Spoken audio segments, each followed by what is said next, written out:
Well, first of all, when the immigrant children came fleeing violence and terror in Central America, from El Salvador, Guatemala, from Honduras, there was a voice that said very clearly, let them in.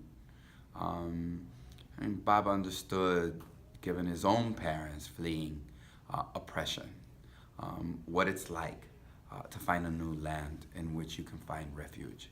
And so he's always kept his heart open in this country's tradition to being a place where immigrants can come and refugees can come and find a safe place. I think that's one of the most time-honored traditions of our nation. We should continue to do it as we have in the past. I mean, look, we worked in the Senate. Bob got 55 of his colleagues to say yes to the DREAM Act.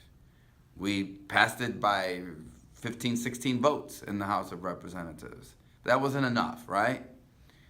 So Bob went to the President of the United States and said, you need to do this. And the President was, as you remember, pretty resistant. Bob was really clear. I still remember meeting with the new Chief of Staff, John Daly, in February of 2011, when Bob and I sat there, and the many times when Bob was the only voice in the Hispanic Congressional Caucus during meetings with the President saying he must act, and he must act executively. That's how we got DACA.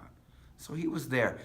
Puerto Rico, unaccountable, unelected, control board, cutting healthcare and cutting teachers and cutting public safety and cutting the ability of the people of Puerto Rico to have self-worth and dignity by the creation of jobs. Bob said no to Promesa because it didn't contain the ability of the people of Puerto Rico to have a really good, prosperous future in which jobs and economic development would be the basis. So look, he stood with us. I can keep naming the other infinite number of occasions in which I've seen him stand up for our community, whether it's been for healthcare for all, for making sure kids can go to college and the Pell Grants were there in increases so that they could pay for it. I mean, it'd take too long for a video that most of you would be willing to watch. Thank you. Thank you.